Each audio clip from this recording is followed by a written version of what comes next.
समस्त को मोर नमस्कार मु एसएस सावनलिमा स्वागत करुच्ची आज वीडियो को। आज आम आलोचना करबा गोपीनाथ महांती द्वारा लिखित दादीबुढ़ा उपन्यास षष्ठ परिच्छेद। ठेंगाजानी व्यस्त हो पड़ा से ही संतोष कुमारी जेते देखिले से सेते आखि दरसा हुए। आशा मेटे ना से सबुदिन नुह किंतु से कति पशे ना दूर थी चाहे देखा हेले हसी दे चली जाए। ठेंगार छाती दमदम पड़े किछि ना किछि बाहाना भाभी से पछे पछे धाए किंतु पाए नहीं। देखंतु एठी आमे देखुछु जे ठेंगाजानी मन कौन है पूरा व्यस्त हो जाइए। से संतोष कुमार को अनेक भाव में झुरी झुरी तार देखा पाइबा चेष्टा करुच्ची। बेले बेले देखा हुए किंतु संतोष कुमार ता सहित कथा न हो कि सी चली जाए। ठेंगाजानी ता पछरे पछरे जाए किंतु किछि पाए नहीं। धांगड़ा बसा घरे तार आसंता बाहाघर कथा पकई सांग माने जेतेबेले ताको थट्टा करती मने मने तार छाती रे छुरी चली जाए। घर केमती लगे गरम लगे माने अणनिश्वासी हे घर भल न लगे। धांगड़ी बसा घर गीत गोलमाल परी लगे।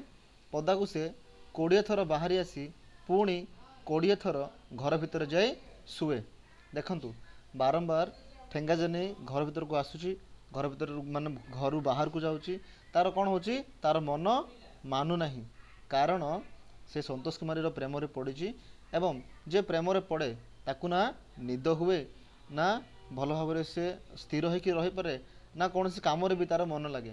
तेबे ठेंगाजानी मध्य ठीक सेमती मन अस्थिर हो जाए। तार मन माने नहीं पुणी बेले बेले मन नरम हो आसे। संतोष कुमारी को भूली हुए केतेबेले से संतोष कुमार को भूलुची। देखंतु पानीघातर बाटे गला बेले पाद धीरे धीरे पड़े बेले बेले माने केते माने काले हठात केतेबेले से कौन करे जे संतोष कुमार को से भूले किंतु जेतेबेले से जाए पानीघातर बाटे गला बेले तार पाद केमती धीरे धीरे पड़े अर्थात से भावे काले संतोष कुमार आसीबो कि मते देखिबो कि एठी कोठी धरा पड़िजिबो कि बोली। अच्छा पानी कूल रे 7-5 भाभी से अटकी ठिया हुए अपेक्षा करे संतोष कुमार को काले को बाटे संतोष कुमार पळे आसीबो कि बोली। दिने 2 दिन एहीपरि कटे गोटाए मोहरे हैला। तापरे केउ छटकरे संतोष कुमारी को से देखा पाए। मुरुकी मुरुकी हसी दे आखि कोणरे अनै अनै संतोष कुमारी कौन करे पछ बुले दे कि से चली जाए। अच्छा मईसी परी अका बोका हो ठेंगाजानी कौन करे तुच्छाटा को शून्य को अनै ठिया हो जाए। जेतेबेले संतोष कुमारी आसे संतोष कुमार आसिक कौन करे ताको हठात रे देखी दे कि से चली जाए। आ जेतेबेले ताको से देखी दे कि चली जाए आमर ठेंगाजानी कौन करे तुच्छाटा को शून्य को अनै कि ठिया हो जाए गोटे मईसी परिका हैला। मनर विष कड़ीहणा झाल भी धोई हुए नहीं। उदासिया जह्न रातिटा धांगड़ा बसा घर सामने थिबा गोटे पथर चट्टान उपरे ठेंगाजानी बसी थाए। पछपटे बड़ बरगछ सामना भूई ढालू होई क्रमे तलकू गड़ी पड़ी। ए गड़ाणी तलर बस्ती ढालू रे लुचि जाइछि। खाली दिसुची सरुआ रास्ताटी डाहाण पाखे 2-4टा घर बा पाखे घरर छात वो ता से पाखकू खालटा एठी सेठी गोटाए गछ वो मुरान नई कूलर अंधारी गछर गहली बाड़। एठी बसी दूरर खेत सुंदर देखी हुए। खालरे अछि अच्छा खालरे अछि केते पाताଳରେ वो ता से पाखकू लुला गाँर गोलेई घेरा पहाड़ जोठिकी प्रथमे गोपीनाथ महांती तांकर कहानी आरंभ करथिले लुला गाँर गोलेई घेरा पहाड़ को लेकिन हैला। अच्छा तापर कौन अच्छी कुहुड़िया जह्न राति भितरे आलुअर समुद्र सृष्ट होइछि। तहिरे भासिला परी एठी सेठी झिलिझिलिया छाई छोट बड़ होई असंख्य। तापर देखंतु पहाड़ उपरे गोल होई जह्न उइछि। पहाड़ी देशर हस हस परिष्कार जह्न कौन है रातिर सुंदर वर्णना गोपीनाथ महांती करुछंती केमितिका जे राति हेछि राति रे सुंदर है कि गोल होइकी कौन है जह्न उइछि हैला। आ से जह्न पहाड़ी देशर जह्न तेणु करके से बहुत परिष्कार जमती कि सते कि हसुची। अच्छा किंतु ये जह्न राति रे ठेंगाजानी कौन करुछि ठेंगाजानी एकुठिया ମାନେ ଏକୁଟିଆ ହେଇକି ବସିଛି ସେ, ଚାରିଆଡ଼େ ସୁନସାନ। ହଁ, ପଛରୁ ଧାଙ୍ଗଡ଼ା ବସା ଘରୁ ଖାଲି ଘୁଙ୍ଗୁଡ଼ି ଉଠୁଛି ଗୋଟାକୁ ଗୋଟା, ହୁ ହା, ଚଢ଼େଇର ବୋବାଳି ପରି ହେଲା। ଆଉ ଏଠି ଏଠି ସେଠି ଗାଁ ଦାଣ୍ଡର ଗଜିଆ ଚଟା ପଥର, ପୁରୁଷ ପୁରୁଷ ଏଇ ଗାଁର ଲୋକେ ସତେକି ପଥର ପାଲଟି ଗଛର ଛାଇ ତଳେ ନିଦ ଯାଇଛନ୍ତି ବା ଶୋଇଛନ୍ତି, ସତେ ଯେମିତି ଶୋଇଛନ୍ତି। ପଥର ମାନେ କାହିଁକି ପୋତା ହେଇଛି ଆମେ ଆଲୋଚନା କରିଛେ ଆଗରୁ ଯେ ଯଦି କେଉଁ ପୁରୁଷ ମରେ ତାହେଲେ ତା ପାଇଁ ଗଜିଆ ପଥର, ଯଦି କୌଣସି ସ୍ତ୍ରୀ ମରେ ତା ପାଇଁ ଗୋଟେ ଚଟା ପଥର ସେମାନେ ଗଛ ତଳେ ପୋତି ଦିଅନ୍ତି ହେଲା। ଆଚ୍ଛା, ଚେଇ ନାହିଁ, କେହି ଚେଇ ନାହିଁ, ସବୁ ନିସ୍ତବ୍ଧ, କେହି ବି ଉଠି ନାହାନ୍ତି, ସମସ୍ତେ ଶୋଇଛନ୍ତି, ତେଣୁ କରିକି ସବୁ କିଛି ନିସ୍ତବ୍ଧ। ହଁ, ଠେଙ୍ଗାଜାନି ସାମ୍ନାକୁ ମୁହଁ କରି ବସିକି ଭାବୁଛି। ଠେଙ୍ଗାଜାନିର ଆଖିରେ ନିଦ ନାହିଁ, ସମସ୍ତେ ଶୋଇଛନ୍ତି, କେହି ବି ଚେଇ ନାହାନ୍ତି, କେବଳ ଚେଇଁଛି ଜଣେ, ସିଏ ହେଉଛି ଠେଙ୍ଗାଜାନି। ଠେଙ୍ଗାଜାନି କ'ଣ ହେଇଛି? ପ୍ରେମରେ ପଡ଼ିଯାଇଛି। ଯେ ପ୍ରେମରେ ପଡ଼େ ତାକୁ ନିଦ ହୁଏନି, ତାକୁ ଭୋକ ହୁଏନି, ତାକୁ ଶୋଷ ହୁଏନି, ତାକୁ କେବଳ ତାର ପ୍ରେମିକାକୁ ଦେଖିବା ପାଇଁ ସବୁବେଳେ ମନରେ ଗୋଟେ ଇଚ୍ଛା ଜାତ ହୁଏ। କେତେବେଳେ ଗୋଟେ ସେକେଣ୍ଡ ପାଇଁ ହେଲେ, ଗୋଟେ ମୁହୂର୍ତ୍ତ ପାଇଁ ହେଲେ ତାକୁ ଟିକେ ଦେଖିବି, ତା ଆଖିକୁ ଟିକେ ଦେଖିବି, ତା ଚେହେରାକୁ ଟିକେ ଦେଖିବି। ହଁ, ତା ପ୍ରେମରେ ସେ ଏତେ ପାଗଳ ହେଇଯାଇଛି ଯେ ପ୍ରତି ମୁହୂର୍ତ୍ତରେ ସେ ତାର ଅପେକ୍ଷା କରୁଛି। ରାତିରେ ଶୋଉନାହିଁ ଠିକ୍ସେ, ଜହ୍ନ ରାତି ସୁନ୍ଦର ଭାବରେ ଜହ୍ନ ହସୁଛି। ହଁ, କେତେ ସୁନ୍ଦର ଜ୍ୟୋତ୍ସ୍ନା ବିଛେଇ ହେଇ ପଡ଼ିଛି ଲୁଲା ଗାଁରେ। ଧାଙ୍ଗଡ଼ା ବସା ଘରେ ଧାଙ୍ଗଡ଼ା ମାନେ ବି ଶୋଇଛନ୍ତି, ସେ ଧାଙ୍ଗଡ଼ା ମାନଙ୍କ ଭିତରେ ଠେଙ୍ଗାଜାନି ବି ଅଛି, କିନ୍ତୁ ତାକୁ ନିଦ ହେଉନାହିଁ। କୋଳରେ ତାର ପୁରୁଣା ଲାଠି ଖଣ୍ଡି ତେର୍ଛା ହୋଇ ପଡ଼ି ରହିଛି। ତାର ଭାବନାର ନିଜତ୍ୱ ନାହିଁ। ନିଜତ୍ୱ ନାହିଁ ମାନେ ସେ ନିଜ ବିଷୟରେ କିଛି ବି ଭାବୁନାହିଁ। ସେ କାହା ବିଷୟରେ ଭାବୁଛି? ସେ ତାର ପ୍ରେମିକା ସନ୍ତୋଷ କୁମାରୀ ବିଷୟରେ ଭାବୁଛି। ସେ ପ୍ରେମିକା କି ନାହିଁ ତାହା ବି ସନ୍ଦେହ ଘେରରେ ଅଛି, କାରଣ ସେ ତାକୁ ନିଜର ମନ କଥା ଏ ପର୍ଯ୍ୟନ୍ତ କହିନାହିଁ ଯେ ସନ୍ତୋଷ କୁମାରୀକୁ ସେ ଭଲ ପାଉଛି ବୋଲି ହେଲା। କେବଳ ପରିସ୍ଥିତିର ରାଗିଣୀ ତାର ମନକୁ ଆଶ୍ରା କରି ଆପେ ଆପେ ବାଜି ଯାଉଛି। ଠେଙ୍ଗାଜାନି ଚେଇଁ ଚେଇଁ ଶୋଇ ଶୁଣୁଛି। କ'ଣ ଶୁଣୁଛି? ତାର ଯେଉଁ ପରିସ୍ଥିତିର ରାଗିଣୀ ବା ଗୋଟେ ଗୀତ, ଗୋଟେ ସ୍ୱର, ତାର ପରିସ୍ଥିତି କେମିତି ହେଇଯାଇଛି ସେ ନିଜେ ବି ବୁଝିପାରୁନି। ସେ କ'ଣ କରିବ? ସେ କେମିତି ନିଜର ମନକୁ ସଂଯତ କରିବ? ସନ୍ତୋଷ କୁମାରୀର ଭାବନାକୁ ନିଜ ମନ ଭିତରୁ ସେ କେମିତି ଏଡ଼ିଦେବ? ସେ କିଛି ବି ଭାବିପାରୁନି, କିଛି ବି ସିଏ ଆଉ ଠିକଣା କରିପାରୁ ନାହିଁ। ଏଇ କିମିଆ କରା ରାତିରେ, କିମିଆ କରା ରାତିରେ ମାନେ ଯାଦୁ କରୁଛି। ରାତି ଯେ ସତେ ଯେମିତି କୌଣସି ଗୋଟେ କିମିଆ କରୁଛି, ମାନେ ଯାଦୁ କରୁଛି। ଯେ ସବୁବେଳେ କ'ଣ ହେଇଛି? ଠେଙ୍ଗାଜାନି ଅନ୍ୟମନସ୍କ ହେଇଛି, ତା ଘରେ ତାର ମନ ଲାଗିନି, ତା ସାଙ୍ଗମାନଙ୍କ ସହିତ ତାର ମନ ଲାଗିନି, ଧାଙ୍ଗଡ଼ା ବସା ଘରେ ତାକୁ ନାଚିବାକୁ ଇଚ୍ଛା ହେଇନି। କେବଳ ଗୋଟେ କଥା ସେ ଭାବୁଛି ସବୁବେଳେ, ଦିନରେ ରାତିରେ ସେ ତାର କଥା, କାହା କଥା? ତାର ପ୍ରେମିକା ସନ୍ତୋଷ କୁମାରୀର କଥା ସେ ବସିକି ଭାବୁଛି। କେତେ ସୁନ୍ଦର ବର୍ଣ୍ଣନା କରିଛନ୍ତି ଗୋପୀନାଥ ମହାନ୍ତି, ଦେଖନ୍ତୁ। କିଏ କେତେ ଏହି ଦାଣ୍ଡରେ ନାଚି କୁଦି ଗଲେ, ପାଦର ଧୂଳି ଏକାଠି ହୋଇଛି, ହୃଦୟର କଥା ଏକାଠି ହୋଇଛି କି? ଦେଖନ୍ତୁ, ପ୍ରଶ୍ନ ପଚାରୁଛନ୍ତି ଗୋପୀନାଥ ମହାନ୍ତି ଯେ ଏଇ ଯେଉଁ ଦାଣ୍ଡର ଧୂଳି, ଏଇ ଯେଉଁ ପାଦର ଧୂଳି ଏକାଠି ହେଇଛି, ଦାଣ୍ଡର ଧୂଳିରେ ନାଚି କୁଦିକି ଅନେକ ଲୋକ ଗଲେଣି, ଅନେକ ଜନ୍ମ ହେଲେ, ଅନେକ ମଲେଣି, କିନ୍ତୁ କାହାର ମଧ୍ୟ ହୃଦୟର କଥା ଏଠି କ'ଣ ହେଇଛି? ଏକାଠି ହୋଇପାରେ ନାହିଁ ହେଲା। କନ୍ଦା ଖୋଳି ମାଣ୍ଡିଆ ଯାଉ ମନ୍ଦିଏ ଖାଇ ପିଇ କୌପିନି ପିନ୍ଧି ମଣିଷ ଓ ପ୍ରକୃତିର ଅନାଦର ଓ ଶତ୍ରୁତା ଭିତରେ ସେମାନେ ଆପଣାର ଛୋଟ ଘରକରଣା ସାରିଦେଇ ଚାଲିଗଲେ। ତାଙ୍କର ପୂର୍ବପୁରୁଷମାନେ କ'ଣ କରିଛନ୍ତି? କୌପିନି ପିନ୍ଧି, ହଁ, ତାପରେ କନ୍ଦା ଖୋଳିକି ସେମାନେ କ'ଣ କରିଛନ୍ତି? ଆପଣ ଆପଣର ଜୀବନ ଜିଇଁଛନ୍ତି। ଆପଣ ଆପଣର ଜୀବନ ଜିଇ ସାରିଲା ପରେ ସେମାନେ ସବୁ ଛାଡ଼ି ଦେଇକି ଚାଲି ଯାଇଛନ୍ତି। ଆଜି ଦାଣ୍ଡ ସୁନସାନ, ତାଙ୍କର ଇତିହାସ କେହି ଲେଖି ନାହିଁ। ତାଙ୍କର ସ୍ମାରକ ପଥର ଦେଶର ଏଇ ଗଜିଆ ଚଟା ପଥର। ଦେଖନ୍ତୁ, ତାଙ୍କର ସ୍ମାରକ ମାନେ ତାଙ୍କ ସ୍ମୃତି, ତାଙ୍କର ଯେଉଁ ସ୍ମୃତି ଅଛି ସେ କ'ଣ?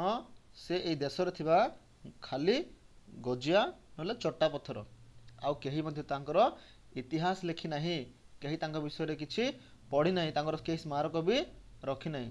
ଠେଙ୍ଗାଜାନିର ପୂର୍ବପୁରୁଷମାନେ ସେମିତି ଆସିଛନ୍ତି, ସେମିତି ପଳେଇ ଯାଇଛନ୍ତି। ଦେଖନ୍ତୁ, କାହାର କେତେ ମନର କଥା ଅକୁହା ରହିଗଲା, କାହାର ଗୁପ୍ତ ବେଦନା ମଣିଷ ରୂପର କାରାଗାର ଭିତରେ ଜୀବନ ଜୀବନ ବନ୍ଦୀ ହୋଇ ରହି ଶେଷରେ କ'ଣ ହେଇଛି?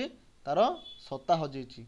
କେଉଁ ଦୁଇ ହୃଦୟର ପରସ୍ପରକୁ ଚିହ୍ନି ନ ପାରି ପାଖେ ପାଖେ ଥାଇ ଏଣେ ତେଣେ ଖାଲି ଖୋଜି ବୁଲିଲା। ତାର କ'ଣ ହେଇଛି? ଖୋଜିବା ହିଁ ସାର ହେଲା। ଦେଖନ୍ତୁ ଜୀବନର ପ୍ରକୃତ ବାସ୍ତବତାକୁ, ପ୍ରକୃତ ସତ୍ୟକୁ ଗୋପୀନାଥ ମହାନ୍ତି କେମିତି ଉଦ୍ଘାଟନ କରୁଛନ୍ତି ଯେ ମଣିଷ ଯେତେ ଚେଷ୍ଟା କଲେ ମଧ୍ୟ ତାର ମନର ସବୁ କଥା ସେ କହିପାରେ ନାହିଁ। କିଛି ନା କିଛି ଅକୁହା ରହିଯାଏ ହେଲା। କାହାର ଗୁପ୍ତ ବେଦନା ଆଉ ମଣିଷ ରୂପର କାରାଗାର ଭିତରେ ଜୀବନ ହେଇକି ଯେ ବନ୍ଦୀ ହେଉଛନ୍ତି ତାଙ୍କର ନିଜସ୍ୱ କିଛି ବି ଇତିହାସ ରହୁନାହିଁ ହେଲା। ଆଉ ଯେଉଁ ଦୁଇ ହୃଦୟ ପରସ୍ପରକୁ ଚିହ୍ନି ପାରିଲେ ନାହିଁ ସେମାନେ କ'ଣ କଲେ? ଖାଲି ଖୋଜି ବୁଲିଲେ ଆଉ କେହି ମଧ୍ୟ କାହାରିକୁ ପାଇପାରିଲେ ନାହିଁ। ଖାଲି ଖୋଜିବା ହିଁ ସାର ହେଲା। ପ୍ରେମରେ ବି ଠିକ୍ ସେଇଆ ହିଁ ହୁଏ ଯେ ଜଣେ ଆଉ ଜଣକୁ ଭଲ ପାଉଛି ବୋଲି ଯଦି କହି ନ ପାରିଲା ସେ ଜୀବନ ସାରା ଖାଲି ସେଇ ଗୋଟେ କଥାକୁ ନେଇକି ବଞ୍ଚିଯାଏ ଯେ ହୁଏତ ମୁଁ ତାକୁ କହିଥିଲେ ସେ ଆଜି ମୋର ହେଇପାରିଥାନ୍ତା। ଠେଙ୍ଗାଜନି ମଧ୍ୟ ସନ୍ତୋଷ କୁମାରକୁ ନେଇ ଠିକ୍ ସେଇଆ ଭାବୁଛି ଯେ ଅନେକ ଲୋକ ଆସିଲେ ଅନେକ ଲୋକ ଗଲେ କିନ୍ତୁ କାହାରି ମନ କଥା କେହି ମଧ୍ୟ ଖୋଲିକି କହିପାରିଲେ ନାହିଁ। ଆଜି ମୋ ସହିତ ବି ଠିକ୍ ସେଇଆ ହେଉଛି। ମୁଁ ଜାଣିପାରୁନାହିଁ ସନ୍ତୋଷ କୁମାରକୁ ମୁଁ ଭଲ ପାଉଛି ନା ନାହିଁ, ତାକୁ ମୁଁ ଭଲ ପାଉଛି ବୋଲି କହିବି ନା କହିବିନି, ତାକୁ ମୁଁ ବାହା ହେବି ନା ବାହା ହେବିନି। ଏମିତି ଅନେକ ପ୍ରକାର ଦ୍ୱନ୍ଦ୍ୱ ଭିତରେ ମଣିଷ ବଞ୍ଚିଛି। ଆଉ ସିଏ ହେଉଛି ଆମର ଠେଙ୍ଗାଜାନି ହେଲା। ଖରାର ଝାଞ୍ଜି, ବରସାର ହୃଦୟ ଦୁହା ଧାର, ବାଁ ବତାସିର ଓଲଟ ପାଲଟ ସବୁ ଅଙ୍ଗେ ନିଭେଇ ବଣର ମଣିଷ ଛାଡ଼ି ଦେଇଗଲା ଖାଲି ଗଜିଆ ପଥର ଆଉ ଚଟା ପଥର ତାର ପ୍ରତୀକ କରି। ଦେଖନ୍ତୁ ମଣିଷ ଏଠିକି ଆସିଲା, ଏଇ ଯେଉଁ କୋରାପୁଟର ଜଙ୍ଗଲ ବିଷୟରେ କୁହାହେଉଛି ଯେ ମଣିଷ ଏଠିକି ଆସିଲା, ଏଠି ରହିଲା, ତାର ଜୀବନ ଜିଇଲା, ତାର ସବୁ ଅଙ୍ଗେ ନିଭେଇଲା। ଖରାର ଝାଞ୍ଜି କ'ଣ ସେ ଜାଣିଛି, ବର୍ଷାର ହୃଦୟ ଦୁହାଁ ଧାର କ'ଣ ଜାଣିଛି, ସେ ବାଁ ବତାସି କେମିତି ତା ଜୀବନକୁ ଓଲଟ ପାଲଟ କରିଦେଇଛି, ସେ ସବୁ ଅଙ୍ଗେ ନିଭେଇଛି। ଆଉ ସିଏ ସବୁ ଛାଡ଼ି ଦେଇକି କ'ଣ କରିଛି? ସେ ଚାଲି ଯାଇଛି ହେଲା। ଆଚ୍ଛା ଦେଖନ୍ତୁ ଆଜି ଏହି ନିଛାଟିଆ ଗାଁ ଦାଣ୍ଡରେ ସବୁ ହାତ ପିଟା ଗୋଡ଼ ପିଟାର ଯେପରି ଶେଷ ସମାଧାନ ହୋଇଯାଇଛି। ଆଜି ସବୁ ପଥର କତି ଲାଗି ପଡ଼ିଛି। ଆଜି ସବୁ ପଥର କ'ଣ ହେଇଛି? ପଥର ମାନେ କତି ଲାଗି ପଡ଼ିଛି, ପାଖକୁ ପାଖ ଲାଗି ପଡ଼ିଛି ହେଲା। ଶେଷ ଅବସାନର ଦିନକୁ ଚାହିଁ ମୁହଁରେ କଥା ନାହିଁ ସତ, ହୃଦୟରେ କିନ୍ତୁ କୀଟ ନାହିଁ, କ୍ଲେଶ ନାହିଁ, କ୍ଷୋଭ ନାହିଁ। ଯାହା ବି ମିଳିଛି ଯଥେଷ୍ଟ ମିଳିଛି, ଆଉ କିଛି ବି ନ ମିଳିଛି ମାନେ ମିଳିବା ପାଇଁ ଆଉ ଅନେକ କିଛି ରହିଗଲା ବୋଲି କେହି ମଧ୍ୟ କିଛି କେବେ କ୍ଷୋଭ କରିନାହାନ୍ତି। ମଣିଷ ଯେବେ ହୃଦୟରେ ହୃଦୟ ଭିଡ଼ି ମିଶିପାରିଲା ନାହିଁ, ମିଶିଲା ପଥର ଆଉ ଗଜା ପଥରକୁ ଚଟା ପଥର ମିଶିବା ସମ୍ଭବ ହେଲା ପଥର, ମାନେ ପଥର ପାଲଟି ସାରିଲା ପରେ। ଦେଖନ୍ତୁ ପରସ୍ପରକୁ ଭଲ ପାଇବାର ଯେଉଁ ଭାବନା ଅଛି, ବଞ୍ଚିଥାଉଣୁ କେହି ବି କିଛି କରିପାରିଲେ ନାହିଁ। ଶେଷରେ ମରିଗଲା ପରେ ପୁରୁଷ ଆଉ ସ୍ତ୍ରୀ ପାଇଁ ଯେଉଁ ପଥର ପୋତାଗଲା ତାହାକୁ ପାଖକୁ ପାଖ କରିକି ପୋତା ହେଲା। ସେମାନେ ବଞ୍ଚିଥିବା ଅବସ୍ଥାରେ ଏକାଠି ହେଇପାରିଲେ ନାହିଁ, କିନ୍ତୁ ମରିଗଲା ପରେ ସେମାନେ ପରସ୍ପରର ସନ୍ନିକଟ ହେଇଛନ୍ତି ବୋଲି ବର୍ଣ୍ଣନା କରୁଛନ୍ତି ଆମମାନଙ୍କର ଲେଖକ ଗୋପୀନାଥ ମହାନ୍ତି ହେଲା। ଯେତେବେଳେ ଛାତି ନାଚି ଉଠିବ ନାହିଁ, ରୁମ ଟାଙ୍କୁରି ଉଠିବ ନାହିଁ, ଆଖି ମୁଦି ହୋଇ ଆସିବ ନାହିଁ, ନିର୍ବାକ ନିଶ୍ଚଳ ପଥରକୁ ପଥର। ସଂସାରଟା ପରା ଧୋବା ତୁଠ ପରି, ଯେଉଁଠି ନୀତି ନୂଆ ଲୁଗା କଚା ହୁଏ, ଆଜିର ଲୁଗା କାଲିକୁ ନାହିଁ, ଲୁଗାର ଅନ୍ତର ଆଉ କଳୁଷ ଦେଖନ୍ତୁ କଳୁଷ ଆଉ ବାଟର ଯେତେ ଭଡ଼ା ଧୂଳି ଦାଗ ଆଉ କାଳି ସବୁ ସଫା ହୋଇ ପାଣିରେ ମିଶି ଦୂରକୁ ଭାସିଯାଏ। ସଂସାରକୁ ଆସିବା, ଦେଖନ୍ତୁ ସଂସାରକୁ ଆସିବା ଖାଲି ଆଉ ଲୁଗା କ'ଣ କରେ? ଧୋବା ତୁଠକୁ ଆସିଲା ପରି ପିଟି ହୋଇ କଚା ହୋଇ ସବୁ ଯାଇ ନିଜେ ସଫା ହେବାକୁ, ପୁଣି ଆଜି ଆସି କାଲି ଚାଲିଯିବାକୁ। ସଂସାର ହେଉଛି ସେଇଆ, ଧୋବା ତୁଠ ପରି ବୋଲିକି ଗୋପୀନାଥ କହୁଛନ୍ତି ଯେ ଏଠି ପ୍ରତ୍ୟେକ ଦିନ ନୂଆ ଲୁଗା ଆସେ, କଚା ହୁଏ, ତାର ଯେତିକି କଳୁଷ, ତାର ଯେତିକି ମଇଳା ଅଛି ପାଣିରେ ମିଶି ଦୂରକୁ ସେ ଚାଲିଯାଏ। ଆଉ ମଣିଷ ମଧ୍ୟ ଠିକ୍ ସେମିତି ଧୋବା ତୁଠକୁ ଆସିଲା ପରେ ଆସେ, ମଣିଷ କଚା ହୁଏ, ଫେର ଆଜି ଆସିକି ସେ କାଲିକି ଚାଲିଯାଏ ହେଲା। ଏଇ ନିଛାଟିଆ ରାତିରେ ନିଶବଦ ନିରୋଳାରେ ସତେ ଯେପରି ଠେଙ୍ଗାଜାନି ଆଖି ଆଗରେ କୌପିନି ପିନ୍ଧା କାଉଡ଼ି ବୁହା ପେଙ୍ଗ ପରଜା ପୂର୍ବପୁରୁଷଙ୍କ ମୂର୍ତ୍ତି ଗଜା ପଥର ଛାଡ଼ି ଚଟା ପଥର ଛାଡ଼ି ଛାଇ ପରି ବାହାରକୁ ଆସିଲେ। ଛାପି ଛାପିକା ଗଛର ଛାଇରେ ହାତ ଧରାଧରି ହୋଇ ଗୀତ ବୋଲିଲେ। ସତେ ଯେମିତି ପୂର୍ବପୁରୁଷମାନେ ଆସିଛନ୍ତି ହେଲା।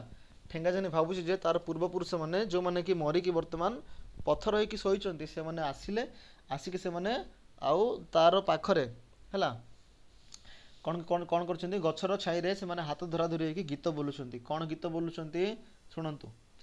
ସୁଡ଼ା ସୁଡ଼ା ଶୁଣ ଶୁଣ ସୁଡ଼ିଆ ଗୋଡ଼ି, ୱେନା ୱେନା ଶୁଣ ଶୁଣ ସର୍ଷା ଗୋଡ଼ି, 100 ଦିନ ଦିନେ 100 ଦିନରୁ ଦିନଟିଏ, ବାରେ ମାସ୍ତା ମାସେ 12 ମାସରେ ମାସଟିଏ ଆଜି, ଯୁଡ଼ି ଗୁଡ଼ି ଆମେ ଦୁହେଁ ମିହା ଆତାନ୍ହା ମିଶିଅଛୁ। ଇ ପରା ଦାଦିର ଜାଗା ତ, ଏହି ପରା ଆମ ପୂର୍ବପୁରୁଷଙ୍କ ସ୍ଥାନ, ଇ ପରା ମାମିର ଗୁମା ତ, ଏହି ପରା ଆମ ପୂର୍ବପୁରୁଷଙ୍କ ସ୍ଥାନ। ମଲାଗଲା ସାଁସାରେ ସଂସାରେ, ଦୋବାଦଲା ଚାଁରେ ଧୋବା ତୁଠରେ, ଯୁଡ଼ି ଗୁଡ଼ି ମିହା ଆତାନ୍ହା। ଦେଖନ୍ତୁ ସେଇ ଛାଇଁ ଛାଇଆ ଆଲୁଅରେ ରାତିର କିମିଆରେ ତାହା ଆଗରେ ଫୁଟି ଉଠିଲା ଗୋରା ଟହ ଟହ ବଳିଷ୍ଠ ଗଢ଼ଣ ପୂର୍ବପୁରୁଷଙ୍କ ଛାଇ। ବେକରେ କଣ୍ଠି, କାନରେ ଝରା, ମୁହଁରେ ହସ, ତେଲ ଚିକ୍ ଚିକ୍ ଜୁଡ଼ା, ଆଲୁଅ ଚିକ୍ ଚିକ୍ ମୁହଁ। କିଏ ଯେପରି ତାହାରି କାନ ପାଖେ ସ୍ୱର ଲମ୍ବେଇ ଆରମ୍ଭ କରିଦେଲା, ଏ ହଁ ସା ମା ସଲ ନଲ, ମାନେ ସା ମା ପା ଧା ମା। ପୁଣି ଗୀତ ଆରମ୍ଭିଲା। କେମିତି ଗୀତ ଆରମ୍ଭିଲା, କ'ଣ ଗୀତ ଆରମ୍ଭିଲା? ମା କିତି ଆଡ଼ ଜମା, ଆମର ମା ଆମକୁ ପାଳି ମଣିଷ କଲେ ମନି ପତେକ। ବାବୁ କିତି ଗୋଡ଼ ଜମା, ଆମର ବାପା ଆମକୁ ପାଳି ମଣିଷ କଲେ। ଇ ପରା ପୁରୁଷ ବେଡ଼ା, ଏହିପରି ଆମେ ପୁରୁଷ ହେଲୁ। ଇ ପରା ଭେଣ୍ଡିଆ ବେଡ଼ା, ଏହିପରି ଆମେ ଭେଣ୍ଡିଆ ହେଲୁ। ଇନାକା ଦେଙ୍ଗ ଚିମ୍ ଚିମ୍ ରାନାସା, କାହିଁକି ତେବେ ଆମେ ତୁନି ତାନି ରହିବା। ଇନାକା ଦେମ୍ ମାଡ଼ଗୁମ ରାନ୍ସ, କାହିଁକି ତେବେ ଆମେ ତୁନି ତାନି ରହିବା।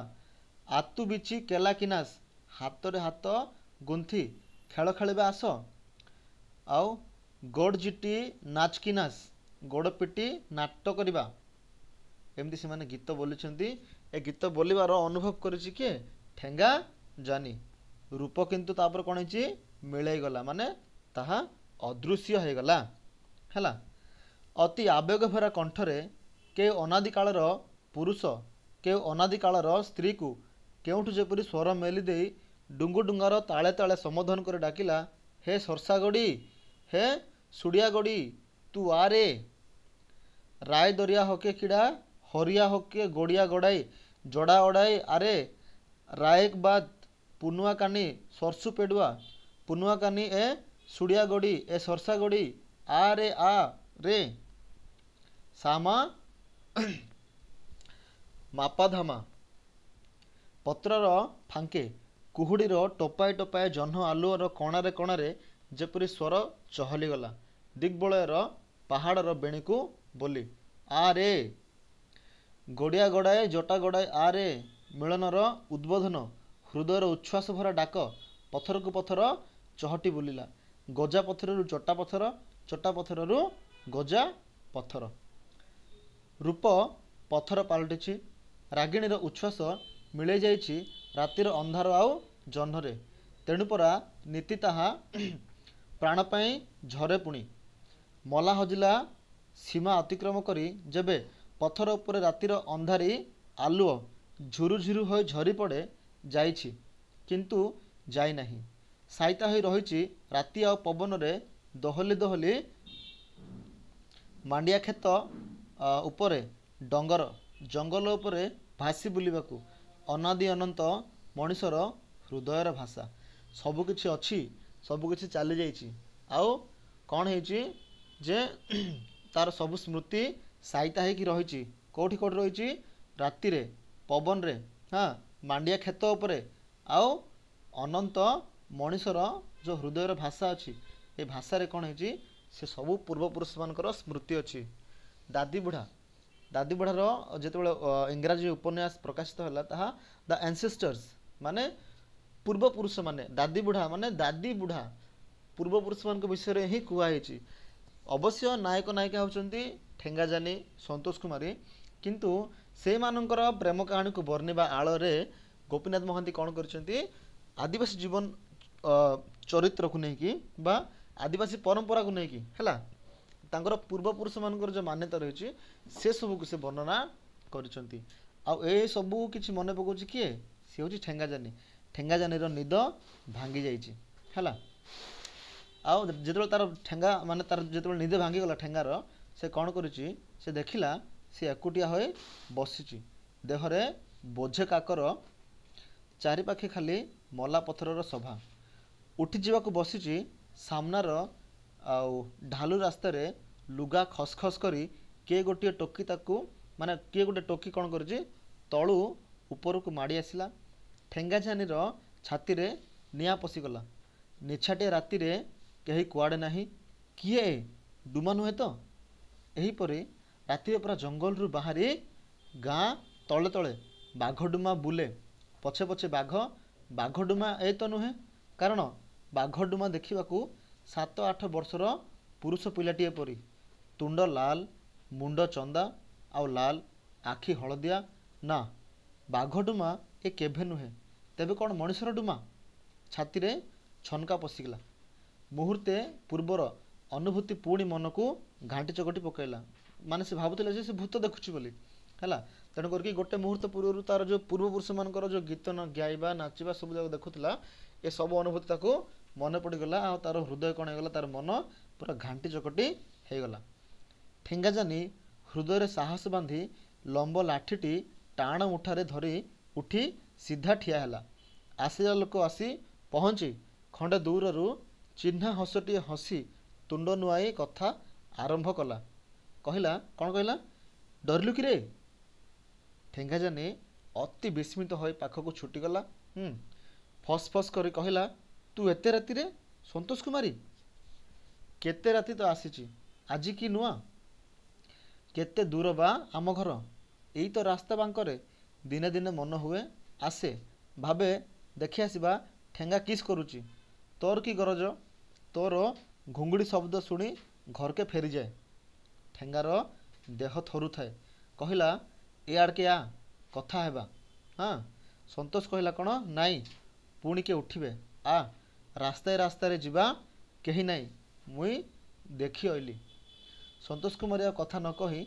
जो बाटे आसीथिला से बाटे चलला पछरे ठेंगा निशबद साई साई राति से माने चलीगले गड़ाणी रास्तार कौन माने रास्तार बाटे बाटे है किछि समय पर कौन है जेतेबेले दक्षिणर गोटिकिया तराटी आकाश रे आहुरी तलक तल बुड़ी आसुला अर्थात दिन हेबाकू बसीथिला ठेंगाजानी पचारला काली पुणी संतोष कुमार हसिला आउ कहला एठिकी आसबू कथा हेबा तापरे दुहे दुई बाटरे चलीगले ये थिला संतोष कुमारीर आउ ठेंगाजानीर राति रे जो भेट हेबा कथा है किंतु ए दुई जन परस्पर को भेट हेबा पूर्वरु जहाँ वर्णना करछंती गोपीनाथ महांती जे ठेंगाजानीर पूर्वपुरुष माने किपरि आसीथिले किपरि गले जीवन रो अर्थ कौन जीवन रो अर्थ लुगा जमी धोबा तुठू आसे सफा हुए सकाळे पुणी चली जाए जीवन रो अर्थ भी ठीक से बोलिकी गोपीनाथ महांती ये आमको शिक्षा दौरान